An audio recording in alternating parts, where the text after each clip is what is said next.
Hello. Welcome, welcome, welcome. Good to see everybody. A pleasure to be with you today. If you can, I invite you to place yourself on gallery view and to bring yourself onto video because it is just a delight to get to see who we are sharing this space with. And stories are, they are a team sport.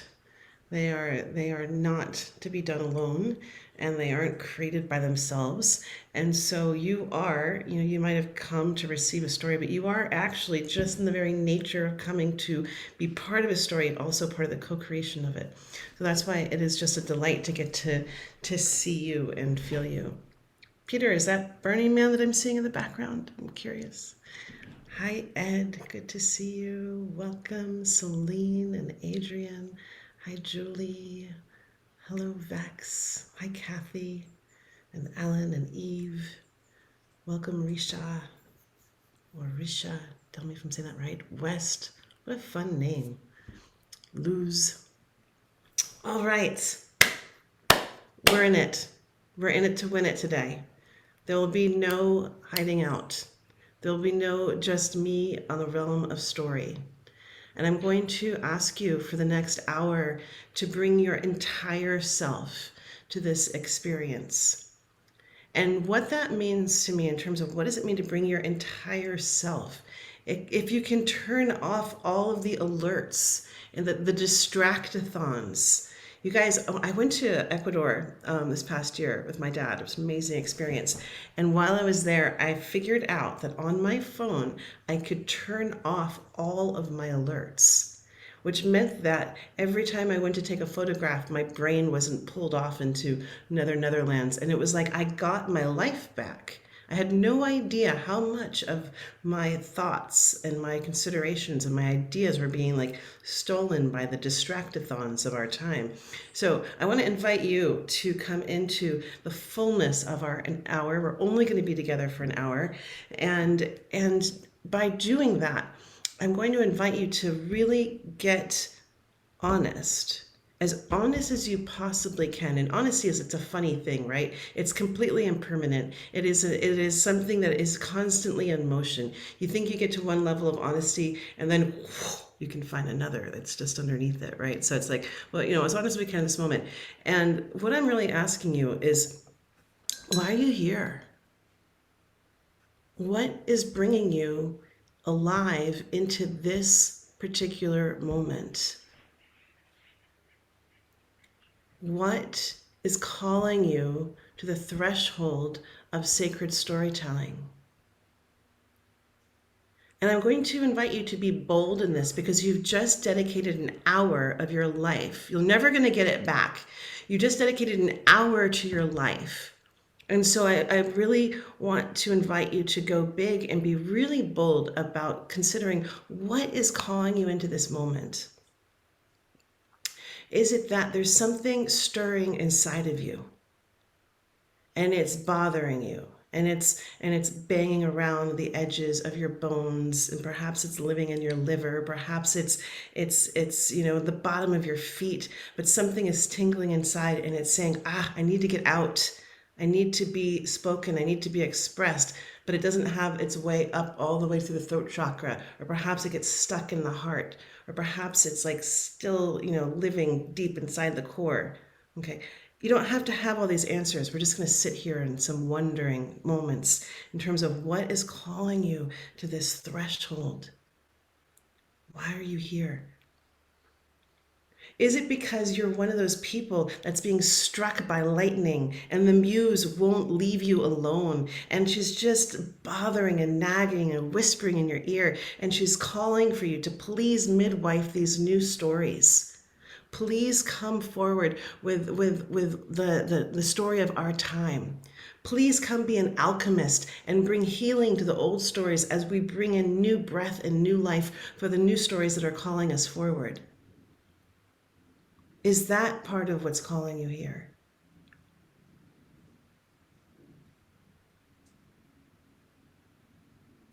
Or what else? What else is in you?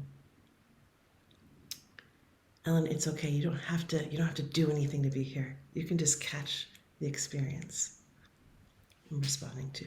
And just welcoming everyone else that just walked in. Hi, Nina. Pleasure to see you. Welcome in, Linda.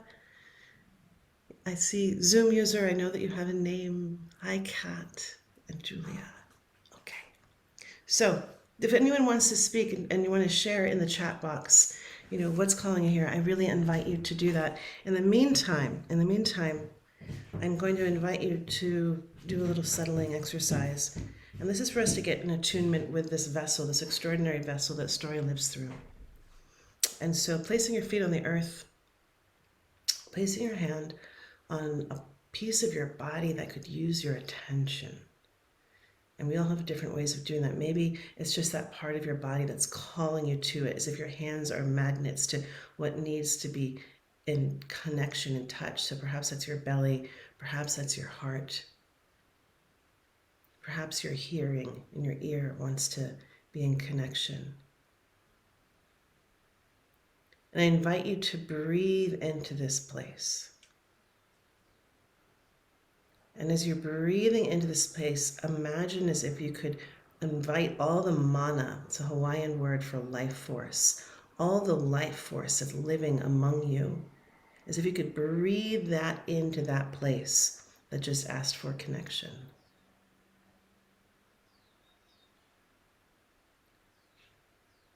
And when you get full, exhaling out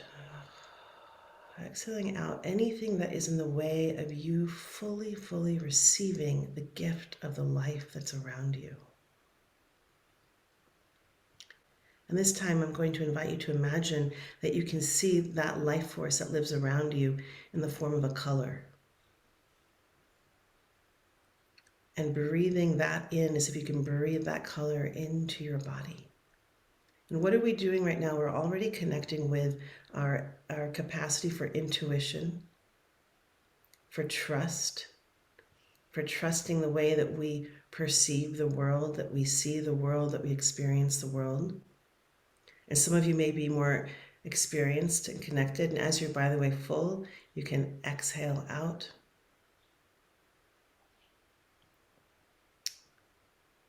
And with this next inhale, I'm going to invite you to inhale some kind of commitment to yourself. A commitment to yourself in terms of how you want to live in your heart. A commitment to yourself about how you want to use your voice in this world. A commitment to what you want to stand for and who you want to stand with. Just breathing that in, not forcefully, but breathing that in with a kind of grace that is just life itself filling you, because it's the only thing it wants to do is to fill you. And so what is it to be in that receiving of life? And as you're ready, gently exhaling out all those intentions. So they're no longer just living inside you, but they're living among and around you. So the next time someone in your home walks into your space, they can't help but walk into the intention of your heart.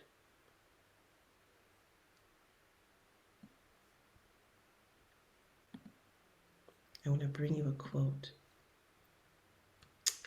We think we tell stories, but stories often tell us. They tell us to love or hate, to see or be seen. And often, too often, stories will saddle us and they'll ride us and they'll whip us onward and they'll tell us what to do, and we do it without questioning.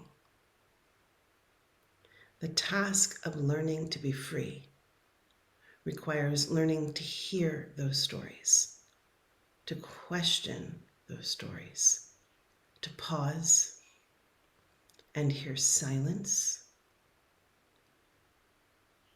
to name them, and then become a storyteller. That quote is by Rebecca Solnit.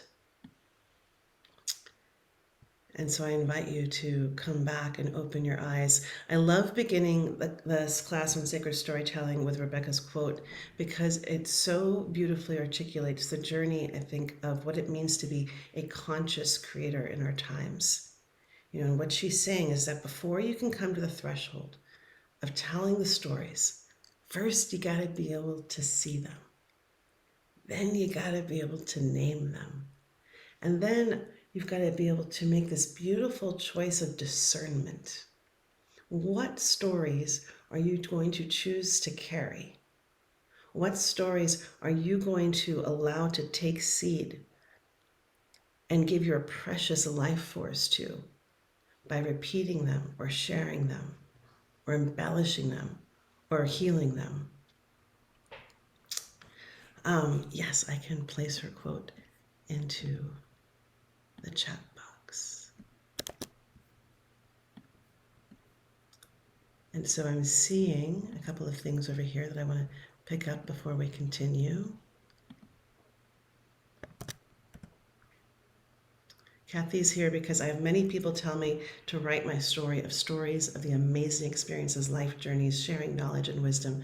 So many makes it hard to begin. Right? It can be hard to begin when you have so many stories to tell, Kathy. And sometimes just knowing which one is like has to be told first. And you can just ask what, like when you have so much to share, you know, who needs to come first into the line? And you can, it's a fair question to ask. If you're one of those people, I call these people very affectionately creative monsters. I consider myself one. You know, and the creative monster to me is when we can get struck by lightning. You know, it's like the muse sees that we're open to receive and they get really excited and they'll just start throwing ideas at us. Once someone told me, a coach of mine, and excuse my language because I'm about to swear, but I'm quoting somebody, and he says, you know what, Leah, the muse doesn't give a fuck about you. Meaning that the muse doesn't care if you pay your bills. The muse really doesn't care if you eat. Couldn't care less if you sleep. She loves getting up at 4 a.m. You know, she doesn't care if you maintain good relationships or anything like that. Muse is actually a very self-serving energy about it's a life force giving energy. It's here to keep giving life, right? Muse just loves to play, loves to create, loves to make. And so when they see an open channel, you know, and Kathy, you might be one of those open channels. Sometimes the muses, they'll start to gather around and they get really excited and they'll just feed you so much inspiration. But we are not just the energy, pure energy spirit of muse. We're humans, right? We're made of flesh and blood and bones. And we need to eat and sleep and we really need to maintain healthy relationships and we like the creature comforts of home.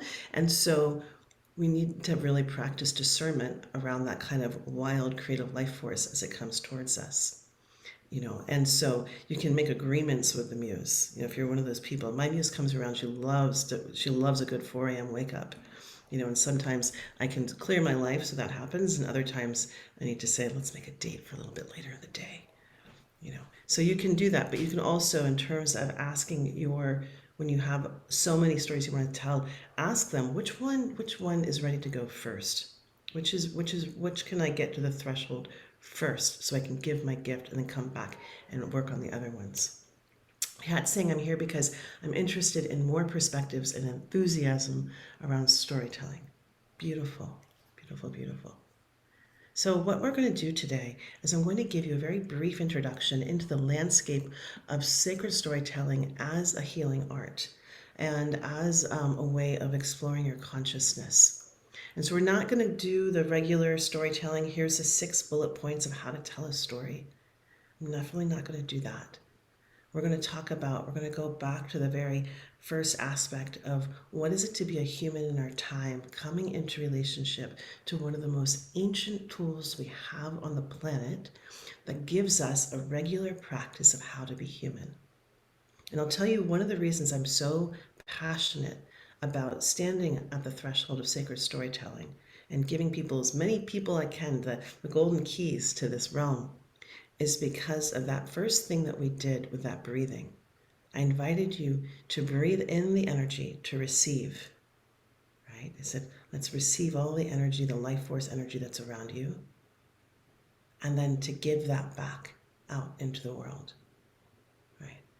How many people were able to do that? How many people were able to say, yeah, I was able to receive the life force energy? Linda, yes. Yes, I'm seeing Kat and Celine. Yeah. And then out. Did anyone have a challenge with that? I'm just curious. Okay, great. Yeah, okay. Vex, great. Thank you for sharing that. I'm sure you're not alone in that. And so, the reason why I like to start with that, and the reason why I want to speak to this core principle, is this aspect of giving and receiving is one of the core principles of balance in life, right? We know that part of the issue that we're challenged in our greater planet is that we're out of balance in our giving and receiving, right? There's a little bit more taking and a little bit less offering, and not as much gratitude. These are all some of the greater challenges that are creating an imbalance in life itself, right? And here we can come back to this very basic principle and come into the practice of using it every single day and how we give and receive stories in our lives. And we can practice that very act of restoring the balance of giving and receiving in the way that we tell and share and offer our stories. That's like a 3 hour class all unto itself. But I want to introduce that concept of that this is why I'm so passionate about storytelling, because it brings us back to some of the most core, most basic, and most meaningful skills and tools and techniques for how to live in balance on the planet. And we can learn all of it through this sacred art of storytelling. So let's come back and let's kind of come back to a little bit of the basics of what is a story and what are we talking about. But let's get into language. So the Hawaiians believe that words are so powerful that they can raise enough energy to slow the world or to set it into motion. So already you've been able to hear the enthusiastic, talking, right? And all the energy goes up like this. And then when we're able to slow down and bring the energy down into our core and root it into the earth, we affect the field of the nervous systems all around us. And we can actually control and influence the pace of life. How many of you have had a timeless moment when you stepped into a great movie or you stepped into a great story and you lost time?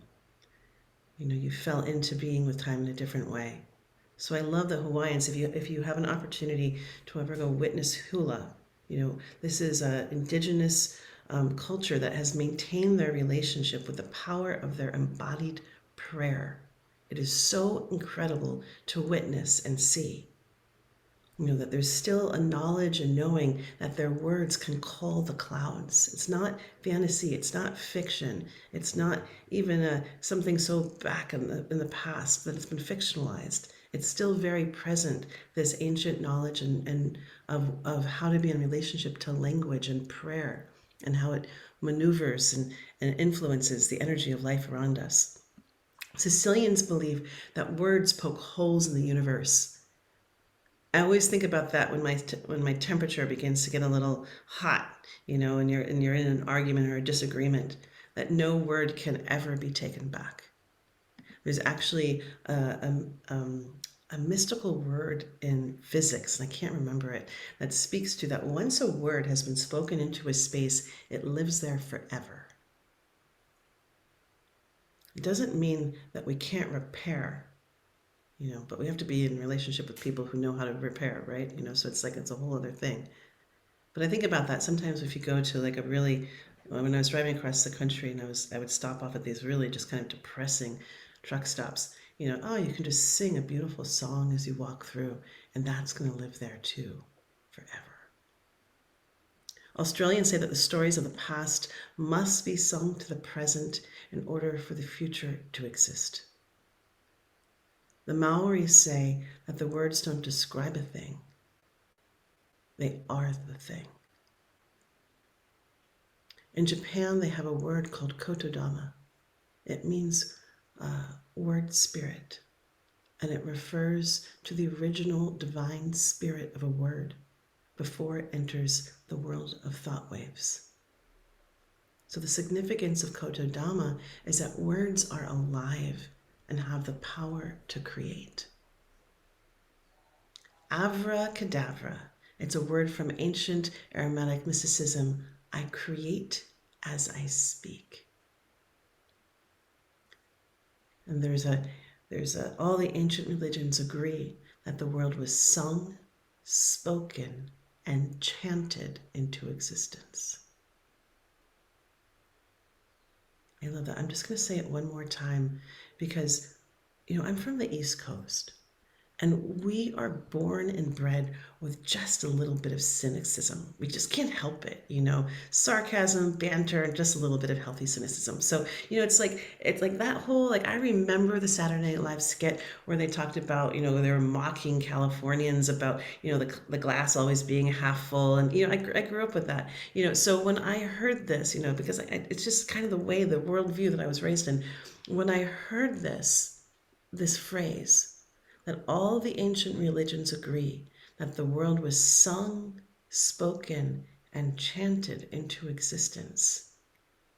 It blew open my mind to understanding a whole other way of what it means to truly have an empowered relationship with your language. And so it isn't the fluffy, new age, glass half full perspective that's not grounded, because that's what I was so cynical about. I was like, well, speak what you want, vision, blah, blah, blah, No, this is something else. This is some of the most ancient knowledge that we have. It's some of the most ancient wisdom keepings that we have on this planet. And so when there's this question of who are we? Do we belong here? Are we good enough to live on this planet? Are we the bad guys? There's a lot of questions about that right now in terms of what's happening on the planet. Are we so bad that we shouldn't be here? With all of the environmental degradation that's happening. You can come back to this core ancient teaching and realizing that it's sharing at the very beginning, we are all creators.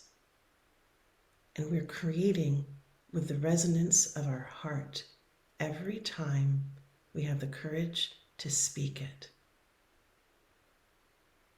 Every time we decide, what story am I going to invite into this space? I think about that when we sit down at the dinner table and you're talking about matters of the day. Are you inviting the story of fear in how you talk about the world? Are you inviting the story of crisis? Are you inviting the story of hope? Are you inviting the story of wonder, of curiosity? Are you bringing in the judge or the critic? And so many of these things we're on automatic, right? We understand more and more about neural pathways and how it's like we're just going round and round and round. And so to be able to hop off a neural pathway in terms of the pattern of how we think about the world, how we see about the world, how we speak about the world, we have to have this moment in time when we really consider ourselves as conscious creators.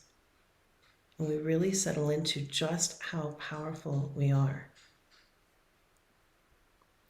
So let's kind of come into some alignment over here and say, okay, what is a story?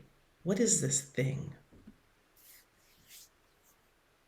What is a story? And there's no right or wrong answer. Well, there's lots of right answers. There's no wrong answer. I've yet to hear a wrong answer. And so this is an opportunity for all of you to speak. You can either place it into the chat box or you can share out loud. And it's also an opportunity to start to attune to this instrument of yours and to say, okay, perhaps you feel the impulse to speak, but you don't exactly know what you're going to say. So I want to invite you to trust that impulse and to engage the practice of eloquence. I learned this definition from Stephen Jenkinson. And eloquence is about, you don't have to be clever and know exactly what you're going to say, but as much as breathing in and making space to listen to what is informing your thoughts. Perhaps that's the ancestors or your guides or the muse, and allowing that to come through you. Peter's saying the story is to learn to speak my story is to carry the ancestors into tomorrow. I love that description. And I appreciate there's such a humble nature in what Peter just brought to us. To learn to speak my story is to carry the ancestors into tomorrow. Sean Kane, who wrote the most profound book, if you really want to get to one of the most core wisdom teachings I've ever read around, it's called Wisdom of the Myth Tellers. Very humble man, still alive. I begged and pleaded him to come be a guest teacher with School for Sacred Storytelling, but he's just, he's of another time, and he said, I'll be your ally, I'll guide you, but I will not come do the whole Zoom thing. But he says that these old myths are the earth speaking out loud.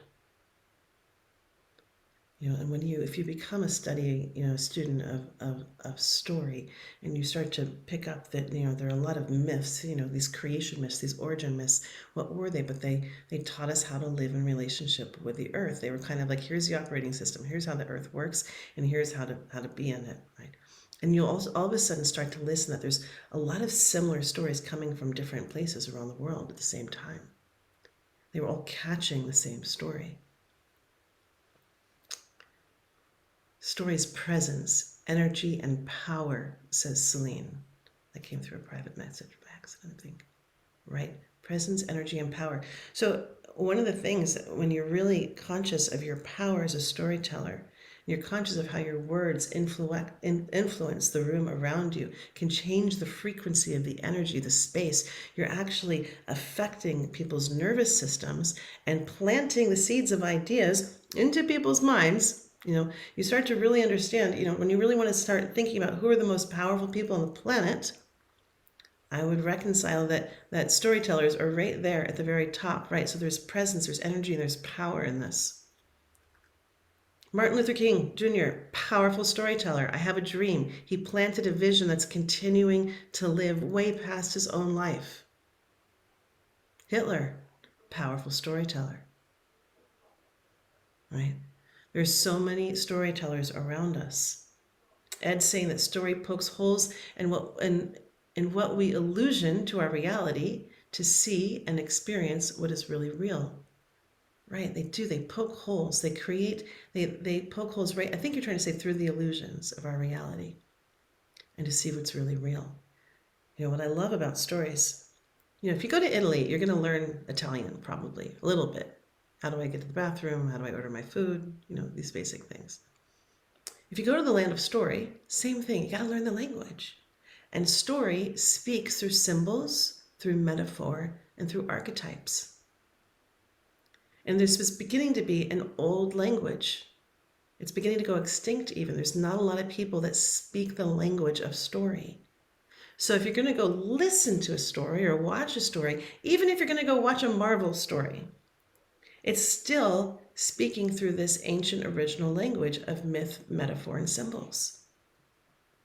So if you don't speak that language, it's sort of like when you go to Italy and you don't speak Italian, they can yell at you and you can kind of get the gist. They can point and you can kind of get it, but you're not getting all the conversation, right? You're not getting the all the aspects, all the different, the medicine, all the different meanings, the intricacies. Same thing with story. So I really want to invite you to become a student of metaphor. Become a student of symbol. Become a student of being able to trust what is revealing in your subconscious as you begin to hear a story, because that's how stories speak. They do not speak literally. They do not speak our language. It has a language all their own. Vex is saying a story is recounting filled with metaphors, exaggerations, outright lies, and sometimes moments of truth, and don't seem profound until they're spoken or written down. That's funny. I like that. It don't seem profound. It means that, I guess it's just not that profound if it's only in your head. It has to be shared is what I'm getting from you, Vex. And, one of the things I want to speak to is that sometimes there's more truth in fiction. Sometimes I can tell you a very true story that if I try to tell you it just through the human terms, what I know is that you're going to, and this is how it works, right? You're gonna get to know your story through the telling of my story. John Steinbeck says, if the story is not about the listener, it will not last. Okay, he actually said reader, excuse me. So, meaning that every time we tell our story as a sacred storyteller, it's a giveaway. It's about the other person. This story that I'm telling you, the story about, how I was diagnosed with cancer, it stops being about me when I stand at the threshold of storyteller, and it starts being about you, because I'm noticing that there's this precious moment in life where we can connect, and I can give you something. I can give you some breadcrumbs that I've placed behind me as I've gone further down the trail. I can hand you a wisdom story. I can make an offering that perhaps will serve you in your own journey. That's why I'm telling you this story. It's not just to be heard or seen. Okay, so I want to talk about this just for a moment in terms of the arc of how stories can work, because there's really different kinds of stories, and the way that I work on it is I work on it as a transformational art for healing, for learning how to be human, for connecting, and for bringing our best selves to the world that we're living in. And so there are times when we have a very traumatizing thing that's happened in our lives. And at that time, those stories need to be heard and witnessed and seen. And so we can call in a circle, and we can say, I need you to hear me right now. I need you to listen. Please don't interrupt. Please don't question. You have to train people, because we're in the information age, and people are they're grabbing for information. A lot of people don't even know how to listen to a story anymore. They don't understand the story. It's going to take you on a journey. So in that case, I just want to speak to this arc of a story. At that stage one, you're going to say, hey, just listen. But then there's going to be a time when you are no longer the person that story happened to. You've been changed by that story. And so you'll never tell that story the same way ever again. Because now that story is becoming a form of initiation. And this is all how we frame it. And I would say that this is one of the greatest challenges that we have in our time, is that we don't live in a culture that honors initiations. And so when we don't have that opportunity, we also don't have the opportunity to allow our stories to change and shift and transform, and to glean everything out of that suffering and really bummer of a thing that happened to us.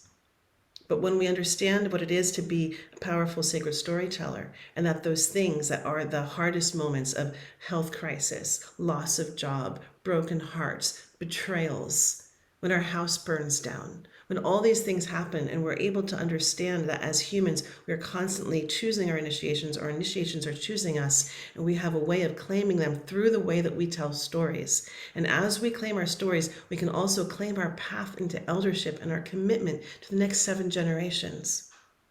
Just through how we carry our stories, we can carry that commitment. And so now that really horrible thing that caused so much suffering and pain, now we start to change it and transform it into a wisdom story. And we get to stand at another perspective, and we can look at it from here. And we can take that thing that caused us so much pain and so much harm. We can do my favorite thing. It's a sumo wrestling move. You take the bad guy, you do a boom flip, and you recast it as your master teacher, that person who came in service to your soul to give you something that no one else would dare to do. And you see, what is that master teacher offering your soul? Right now we're talking about the story of a soul. We're going into a bigger story. We're telling a bigger story. It's not just your human experience anymore. It's a journey of your soul. What did your soul come to learn? What is this person offering your soul? Are they giving you an opportunity to express boundaries? Are they giving you access to courage you never would have touched in a million years? Are they bringing you to a place to expand your heart? Because in order to continue to live, you're going to have to embrace forgiveness in a way that you never imagined or dreamed possible. But here they came. They came to give you this opportunity. See how we can change it just through how we tell the story. And you get more life force. And you stop being that victim, that thing that happened to, and that person that's participating in your life, all through how you get to tell your story. Kat, the school is online. I am in LA, and yes, I do in-person sessions. But we have a course that's starting right now too, which I'll tell at the end. Okay, so that's a little bit. So a little bit of the journey of the story, and I just want to honor the journey of a sacred storyteller. We are humans, and things happen, and sometimes they just need to be listened to. And then we go on this arc of becoming the sacred storyteller, of going to the threshold, of knowing that we have a gift to give, and it's our life itself. And we put our life into stories so that we can share them. So one other way to play with this kind of concept is I think a lot of us agree that there's a body and we have these souls, and our souls get to live through our body, right? Dum, da, dum, and we all get to do it, yay. And now, how I understand story is that there's spirit, right? And maybe it's the spirit of happiness, it's a spirit of joy, it's a spirit of hate, it's a spirit of forgiveness, it's a spirit of love. And those spirits live through the vehicle of story. So, body is a vehicle for a soul, story is a vehicle for spirit, and we can invite these spirits to live through us and be expressed through us through the stories we tell. So if I'm going to tell you a love story, my whole energy body is going to fill with love, and it's going to fill the room. If I know that my mission is love and to bring us into a sense of unity, I don't ever have to say the words. I can just carry that energy with me and share stories that hold that, and there we are experiencing it. That's co-creating this experience together. That's how powerful we get to be when we come as conscious creators. And so I always say that, like, it's good to be able to recognize stories. So I'm gonna pick up two more of these things, and then I'll talk about the distinction between what's a sacred story and a zombie story. So Nina is saying a story is to share the in-breath of spirit, yes, that comes through me in ways that awaken whole human sensations, body, heart, mind, and spirit, and awaken new possibilities in others' imaginations. That feels good. Risha, I hope I got that right somewhere in there. Diving into the depth of the heart sea. Ah, isn't that gorgeous? Into the depths of a heart sea. I breathe and open up and swim and out. It's my Okay, story too, the sketch so, on oh, we have a picture of a heart sea. Oh, that's great. Thank you. I love it. Thank you. Thank you. So okay, so we've got a story. We've got our eyes on a sacred story. You know, when we call something sacred, we're acknowledging that there's a life form inside of it. When we're saying I'm carrying a sacred story, I'm carrying a story that's here in service of life, right? That's what we're getting to. Not just any story. We're carrying a story that has life inside of it. It's an act of communion. That's why it's like one of the easiest gigs in town is to be a sacred storyteller. And I'm going to tell you why. Your ego gets to take the day off as you get to become a humbler listener, a carrier of the ancestors' words, a carrier of the earth speaking out loud, a carrier of the muse, and you get to speak it out loud. So, step one, know what you're in service to. That's why I asked, why are you here? What brings you here? What are you in service to? And that's sort of like your antenna. I think it was David Bowie. He said, I just throw up my antenna and things come down. I love that, So it's like, right. So it's like when you claim what you're in service to and that resonates through you, it's sort of like this magnet. Those stories are gonna start coming to you. And then you can speak them out loud. So this when we come to the threshold of sacred storytelling, it is the greatest act of divine communion. It's a dance. And you allow yourself to be danced by that muse. Takes lots of good practice, just like any tango dancer. They get to practice a lot to get to dance that well. Okay, so what's on the flip side of a sacred story? If we know that a sacred story is here in service of life, and you're going to feel love, and you're going to feel passion, and you're going to, after hearing a great story, maybe you want to go work out a little bit more. Oh, I'm going to stop eating sugar and caffeine. Life is great. I'm so valuable, right? These are the things that you feel in the presence of these really empowered, powerful stories, or storytellers, or musicians. Our musicians are incredible storytellers, right? You feel good. Now there's something else. We're also surrounded by zombie stories. And a zombie story is here that is not in service of life. They're kind of death eaters. And when you hear a zombie story, you're going to feel a little, maybe some fear got planted inside of you. This is one of the ways, it's like maybe you feel a little bit less of yourself. You want to die a little. Maybe humans don't belong here. And it's like it lives differently in your body. Maybe that gin and tonic or three are looking better and better. Maybe you'll take up smoking. It's like how do you feel after these stories? And start thinking about the television that you're watching. And what are the ideas? What are the stories that are being implanted in that precious garden of your consciousness? How does it affect what comes out of your mouth? What do you speak about afterwards? What are you carrying with you? Is it putting a block on your imagination? Is it opening up new possibilities? So I skipped over one of the most basic things I talk about. I do want to come back a little bit. So a story, we spoke about so many beautiful things, but just to get really simple, a story, as I understand it, speaking through the language that we often refer to ourselves in reference to the latest technology. So going off of that, a story is an operating system, and it's where we learn our beliefs, our values, and what's possible. So think about the stories that you were raised on, the children's books. Think about the stories that your families told around the table, the school that you were raised in, the television programming. Look, it's all in our language. We can't hide from it. What roles were you expected to grow into? What did you expect from love? What did you expect? What did you think the jobs that you could have would be? All of that is formed and shaped from the stories that surround us because they shape our worldview. I used to tell that, and I was walking through the canyon. I live in Topanga Canyon in southern LA, and the trees here are very chatty. They've got lots to say. And I was walking through, and I swear to God, I have to give this credit to the trees because they were like, that's so unpoetic. I mean, it's downright kind of an ugly description. They were in complete disapproval. And they said, why don't you tell them the truth? That stories are actually, it's the library of the soul. And I was like, oh yeah, stories are the library of the soul. They are our way of understanding our past. To understand a story is to understand the place that it was born from, the time that it was born in. What was that storyteller in service to? You understand those three different layers, and you can begin to meet the doorway of that story and what it's truly saying outside the words that are being repeated. So one very quick example of a zombie story is Jaws.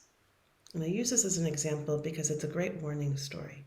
Peter Benchley wrote that story, and Steven Spielberg produced it. It was, I think, the third film that he'd ever produced, his first big blockbuster. It was the first film ever filmed on the open ocean. Whether or not you speak the language of symbols, the language of symbols speaks you. So on the open ocean, what does that represent? Our emotions, our consciousness, right? It's right there. The big shark broke their prop. And so they're clever filmmakers. They showed bits and pieces of it. What does it start to do? What is this? And we're no longer looking at a silly prop of a shark. Now we're looking at the symbol of a shark representing humans' greatest fear, our fear of death. And what did that film do? But created a global terror fear of sharks and was gravely responsible for an acceptance of a massive kill-off. When Peter Benchley realized how devastating an impact his story that he told was having on the planet, he spent the rest of his life as an ocean protector. So I say that as a cautionary tale because I don't think that there's a lot of people out there trying to tell zombie stories, trying to tell harmful stories that live way past their lives. I don't believe that. But I do question, and I do say that I think that we're at this really radical, very exciting time in the evolution of human consciousness. And we're still at this very amazing edge of understanding what it is to be a conscious creator. And as more and more of us wake up to our power of being conscious creators, we can start to heal these old and broken stories. We can have more self-determination about what we're willing to put our money and time in terms of supporting what kind of stories are coming out. And we'll have more influence about the stories that are in the world. And so that is your sacred invitation. is what kind of storyteller, what kind of conscious creator do you want to be at this time? I'm going to tell you a very short story, and that will be the end of our class. And for those who want to continue onward, I'll tell you more about the School for Sacred Storytelling and a class that is happening right now. And I'll end with this story.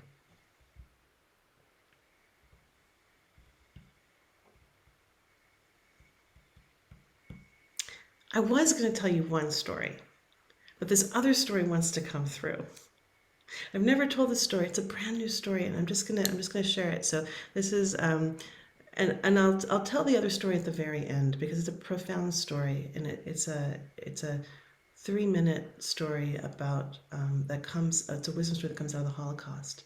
So if you want to hear that story, hold on to the end. But this is a story that's begging and pleading to come through. And it just happened to me. I was just at Burning Man. Are you guys familiar with Burning Man, that creative arts festival, right? You know, it's like one part rave. It's a gathering of of partiers, of healers, of spiritual people, of people just all solid people that just want to know what's going on. Of artists, like it's all this wild thing of emergent creative culture. And I've gone for a bunch of times. And for me, what it is it's this wild time where humans have all this space to have an experience of what it is to be in the emergent creative culture of our time. And what's happened is this reemergence of festival culture. What is festival culture? But back in whole societies, it was this time when people would come together and they would come into exalted states of their human expression to feed the gods. You know, and so it's like there's this moment where it's no longer just one religion or one group or one type, but people from all around the globe coming and doing this in all of their ways. It is wild alchemy that's happening. And I went there feeling a bit down in the dumps. I was feeling pretty disappointed about some things, feeling out of alignment, out of sorts. And I was going to go find my way back into that self. And as you can imagine, it didn't happen. It didn't happen on the first day. It didn't happen on the second day. I'm getting more and more bummed out because it's like my great experience at Burning Man isn't happening. And I had bought this blue wig, and I never get dressed up. I never ever get dressed up. And I realized, you know what? It's just time. It's time to engage a completely new energy. How can I actually stand and embody this completely wild new energy? So I engaged one of my favorite personas, which was a mermaid. And I had this big blue wig and this big fluffy blue dress. And I set off and I went straight to the temple. And there's this great big temple, and it's a place where many people honor those whose lives have passed, or it's a collective place where people go to release things.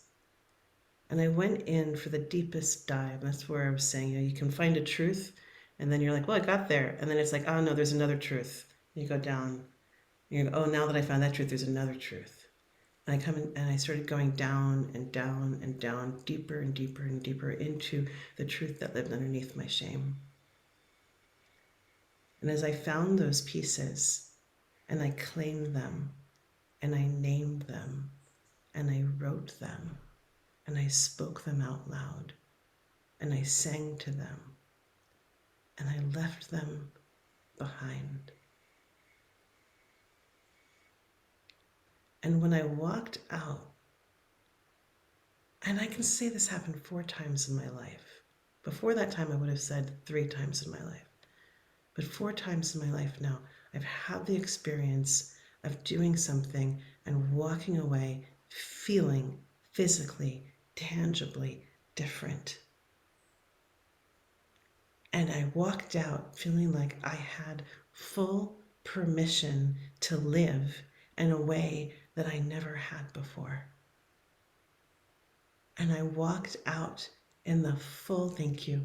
I walked out in the full embodiment of that which I loved most, which was magic. Full magic. So I took on the persona and I wandered through the darkest parts of the playa. and I would find someone by themselves and I would run up to them and I'd be like, oh my God, I hope you haven't been waiting too long for me. I hope I'm not late for our date, but I'm finally here. And we would have this great big laugh. And what I discovered is that when you stand fully in magic, very few people can refuse magic. And I would say, I was like, I am here to align the will of the universe with yours. What do you want? And I got to be with people in their tendermost hearts. And I got to sing to people's hearts. Mark and I were in the deepest part of the playa, this young Filipino man, and I said, what do you want? And he said, gratitude. And we sat there and he took my hand and he raised it in the air and we sent love and gratitude to the world together. We had this beautiful moment of praying and just loving life, and we gave each other a hug and we wandered on. And I got to stand so fully in that magic that I love so much. And what came to me was that when we do that precious work of getting to the truth of that which is in the way of our life force, that those, they say clutter, the etymology of clutter is a clot in the system. That's what it originates from. So the clutter in our mind, the clutter in our homes, the clutter in our energetic systems, that clots the capacity for the full life force to move. When we can do that, we get full access to life. And so it was so fun to get to have such a true physical embodiment and to experience it so personally, in terms of what we're doing here at the School for Sacred Storytelling, which is, I can share that a little bit more with you. So if you feel complete, I wish you on your way and have a great day and really enjoy your experience of holding your stories and sharing your stories and carrying your stories and discerning. And if you want to learn a little bit more about the School for Sacred Storytelling and how we're clearing those energetic systems, I'll show you that. I'll talk about Unity, which is a class that's coming up right now. We're working with the heart chakra and moving those energies and moving those stories. And then I'll tell one last story. We'll be out of here in about 8 minutes. You're welcome, Nina. So good to see you. Okay, I'm going to show you an image. I'm going to show you an image of what we are up to. Here's what we're up to. Bum, ba-da-bum. Okay. So this is a School for Sacred Storytelling. Basic what we're getting ourselves into. And okay. We all had our experiences in COVID, right? And we all had those moments to come in and reflect. And the School for Sacred Storytelling has been alive and in action for about 5 years. And I used to teach it as a 7-month program, and I would teach a story modality. We'd have an amazing guest teacher come in, and I'd teach another story modality, and we'd go like that. And what I discovered is that we were deepening our understanding of story. We were sharing a lot of great experiences, but I wasn't seeing people have these really massive breakthroughs in terms of getting a real strong connection to their life force. And to me, that's why I love storytelling. It is so much fun because it's that time that we get to be in a full exalted state. Maybe you walk around life all the time in a full exalted state. I don't, and being in story is one of those ways that I get to really stand and be in full relationship with spirit, with life, with commune with people in this really profound way. It is one of the most fun things on the planet, and I love sharing it. And so I was noticing that a lot of people weren't quite getting there, and I was wondering, how could I be of greater service?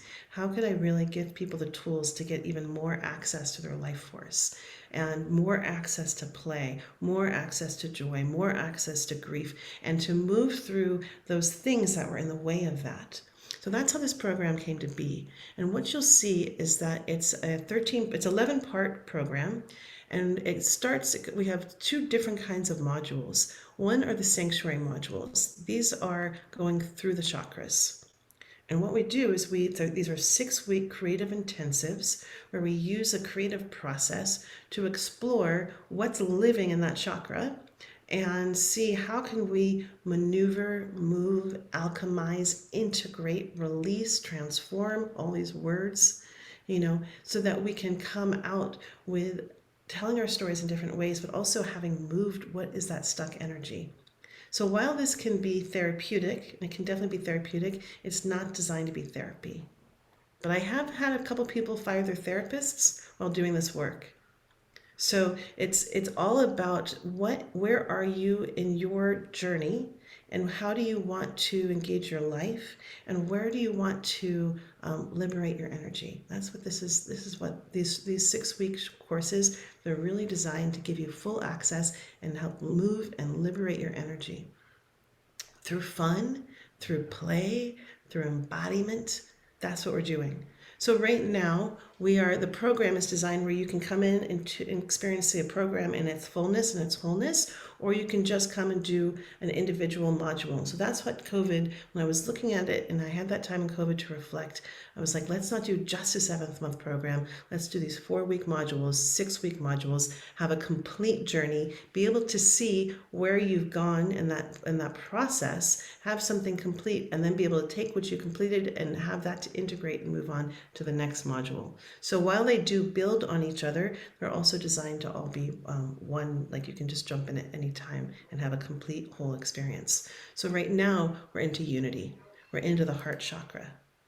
And so we're really looking at what is between you and the love that you most want to experience in the world, and your relationship to love itself. What is between you and experiencing a unified field and connection? What are the things that happened along your own journey that influenced your access to that energy? And how can we go in with story and with play and with creativity and not try to move things or push them out of the way, but how can we actually integrate that energy so that we clear the clots, the clutter in our energy system, so that we have a full access to that kind of life force.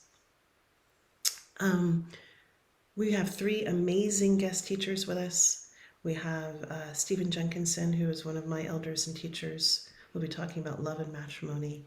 We have Kate Singley, who's an herbalist. She's going to be with us this Thursday, and she's going to, oh gosh, that's not, Kate was here 2 years ago. This year we have Kelsey Barrett. I can't believe I just did that. I love Kate. She's one of my dear friends. But this year is Kelsey Barrett. She's also one of my dear friends, and she's going to be teaching a course on the rose and herbalism. So she's going to be helping us come to access into our heart medicine through the assistance of plant medicine, and rose in particular. They say no ceremony is complete without the assistance and integration of plant medicine. And so that's one of the reasons, one of the things that we do through all of this is we're doing earth-based practices. So we're not just talking, we're engaging ritual, we're engaging earth-based practices, we're including the science of alchemy. So it's not just talking. We do a lot of physical being and doing and relationship with the natural world as we move this energy. So a lot of it is connection with many different aspects and elements. And our second of the 3 teachers is going to be Puckanitz. And she's from Canada. She's a young Indigenous woman, and she'll be bringing us into a process of how to be in relationship with our ancestors. So you'll see as we come towards these conversations and this exploration, it's not a relationship class. It's really a very multi-dimensional exploration of where do we come into and out of relationship with love, communion, and unity in all dimensions, and how can we strengthen those muscles as we strengthen our intention and our way of living with love and life. So that's unity that we just started yesterday. You can still join us. You can watch that video. You'll be assigned a small group that you can work with outside of class. This is your group of greatness. And these are the people that will really witness you on your journey and support you in your goals and what you want to experience in this course. And we have a ton of fun. I can show you more about that. I'll share the link before we go. So The other aspect of the course is that while we have the sanctuary modules, then we come over here to the skills modules, and this is where you actually get to learn 6 different kinds of storytelling, 6 different models for stories. And so the next one that we're going to be entering into is teaching stories. This is almost a lost art. Almost a lost art. I don't know if Nina is still here, but I got actually inspired for this teaching modality because of the conference that she produces, Pioneers. And I went to, they had a tent of Indigenous storytellers, and there was this man there that was telling this story about how he'd almost forgotten about the teaching stories. And how he had this young 3-year-old boy, and how he was, being a 3-year-old, and they would go to ceremony and he would just grab food off of people's plates, and he was so embarrassed, and he was running around saying no, no, no. And he went home and he realized that he had forgotten this modality of connecting with young people, which was telling them teaching stories. And so they created this story about Otter, Good Otter, and Bad Otter. And Good Otter did this, and Bad Otter did that. Long story short, we'll be teaching how to call on these old teaching stories. I actually have to go now because I'm teaching an advanced facilitation course, and I just caught the time. It's just about to begin in 1 minute. So what I'll say is I'll give you the links to these courses right now. And so if you feel called and want to continue to do these, be involved with the School for Sacred Storytelling. I do work with people one-on-one. I also do have a course, this Unity course, and the way that you can find it is going to leahlam.com, and if you look at upcoming classes, you will find all the goods and more, and we'll be sending out an email with all the details too.